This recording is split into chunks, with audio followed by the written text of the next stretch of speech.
This is the summary created from the video. Lecture 7, What to Present and How Part II. Body language and demeanor play a crucial role in presentations, conveying confidence and helping establish an immediate connection with the audience. Presenters should avoid negative body postures and allow for natural, spontaneous movements to facilitate effective and relaxed communication while steering clear of expressions that may indicate discomfort or lack of confidence.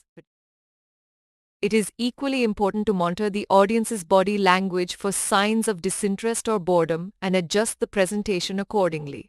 By employing strategies such as storytelling, posing questions, or taking breaks to re-engage them. Visual aids can either accompany presentations as concise memory aids to supplement the speaker's narrative or stand alone as self-contained slides communicating the details effectively, with layout and design elements being instrumental in their effectiveness. When designing slides, adhering to principles like simplicity, standardization, and innovation while judiciously employing colors, images, and animations can enhance the visual experience without causing distractions. Body language significantly impacts a presentation's effectiveness, with positive cues like maintaining eye contact, smiling, and leaning forward helping to establish a connection with the audience, while negative postures and expressions can undermine the presenter's credibility.